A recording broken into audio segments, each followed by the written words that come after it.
सनातन धर्म की, सनातन धर्म की, सनातन धर्म की। देखिए, मैं मंच पर मंचासीन सभी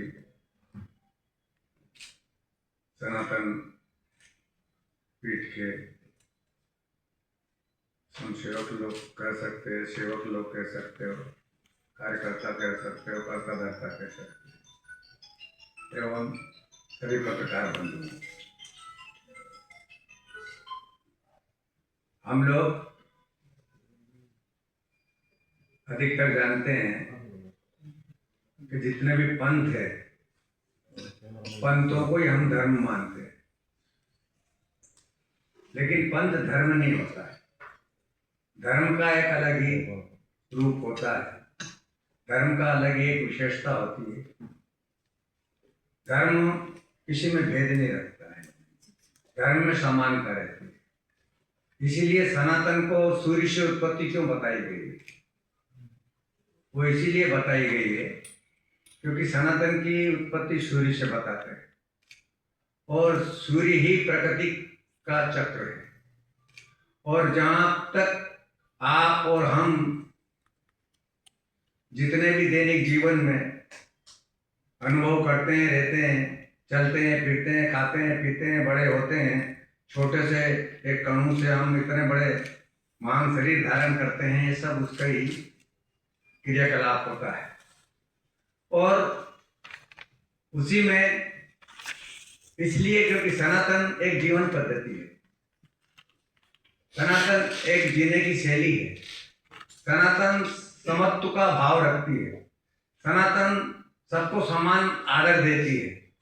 इसीलिए सनातनियों में कहता है धर्म कीजिए हो, अधर्म का नाश हो, प्राणियों में सद्भावना हो, विश्व का कल्याण। किसी भी धर्म में जिसे हम पंथ हैं, किसी में अगर इस तरह की विचारधारा हो तो आप बता सकते हो इस प्रेस के माध्यम से। किसी में भी ये बात नहीं होगी, एकत्व की बात होगी, समता की बात नहीं होगी, सबकी बात नहीं होगी, लेकिन सनातन में सबकी बात होती है।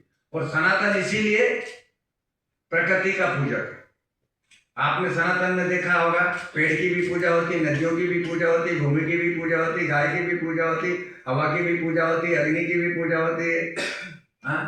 सब की क्यों पूजा होती है? क्योंकि वो सब में वही भाव देखता है, बाकी पंथों में नहीं देखता है। लेकिन एक समय था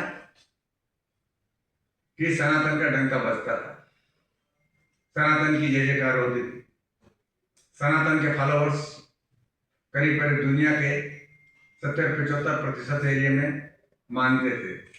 लेकिन धीरे धीरे धीरे धीरे विचारधाराएं अलग हुई, और विचारधाराओं के कारण समाज में वैमनस्य बढ़ा। आज आप देख ही रहे हो कि किस तरह का वैमनस्य है, और सनातन को भी मतलब इससे बहुत ठेस पहुंची। और सनातन सुकुड़ते सुकुड़ते सुकुड़ते सुकुड़ते बहुत कम भूभाग में, आप कहूँ तो एक उस भाषा में एक बाबा जी की लंगोट रहती उसके जैसा रह गया। पहले कहाँ एरिया था, आप भूगोल के विद्यार्थी हो, इतिहास के हो, तो आपने देखा होगा कि कितने बड़े भूभाग में सनातन का डंका बजता था, लेकिन वो अब नहीं।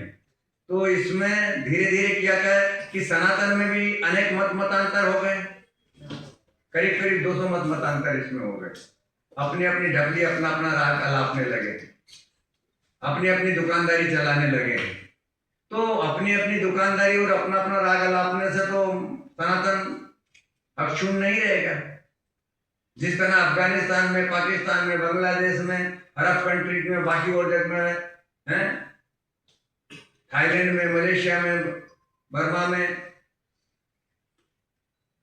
सुमित्रा में, जावा में, कंबोडिया में, आप देखते कि नहीं देखते? अभी अवसर सनातन के मिलते कि नहीं मिलते वहां की संस्कृति के? लेकिन धीरे धीरे समाप्त हो गए। अब इसको बनाए कैसे रखा जाए? तो हमारे शिष्य राम विशाल दास जी के मन में आए कि गुरु जी किस तरह का संकल्प लिया जाए कि जितने भी मतांतर है उनको एक मंच पे लाया जाए। क्योंकि आपकी जो उत्पत्ति है, आपकी जड़ है, आपका मूल है, वो सनातन है। आपकी पूजा पद्धति अलग हो सकती है, आपके थोड़े विचार अलग हो सकते हैं, लेकिन मूल अगर नष्ट हो जाएगा तो हम कहीं के नहीं रहेंगे। तो उसी उद्देश्य से इसकी सनातन की हम प्रचार प्रसार के लिए, स्थापना के लिए पुरानी क्रिया पद्धति है, पुराने प्रकल्प है, उनको जीवित करने के लिए यह प्रयास कर रहे हैं। हमें आशा नहीं बल्कि पूर्ण उम्मीद है कि हमारे इस प्रयास में, हमारा इलेक्ट्रॉनिक मीडिया हो या प्रिंट मीडिया हो या सोशल मीडिया हो, अगर ये किसी जाति और धर्म से वो मतलब नहीं रखता, ये प्राणी मात्र की सुरक्षा के लिए ये काम कर रहा है, तो अगर आप इसमें भी अपना थोड़ा बहुत सहयोग देंगे तो मैं समझता हूं कि हम लोगों के लिए, मानव जाति के कल्याण के लिए बहुत अच्छी बात होगी।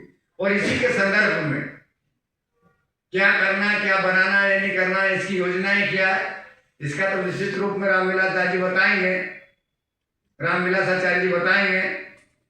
लेकिन मैं एक दो बात बताना देना चाहता हूं, क्योंकि सबको इकट्ठा एक जगह कैसे किया जाए, और इसका प्रमाण है आप मैं भारत में प्रजातंत्र, अनेक मत मतांतर है, अनेक पार्टियां हैं, अपने अपने विचार हैं, सब कुछ करती हैं, लेकिन संसद में एक जगह बैठ के विचार विमर्श करते कि नहीं करते? करते हैं ना।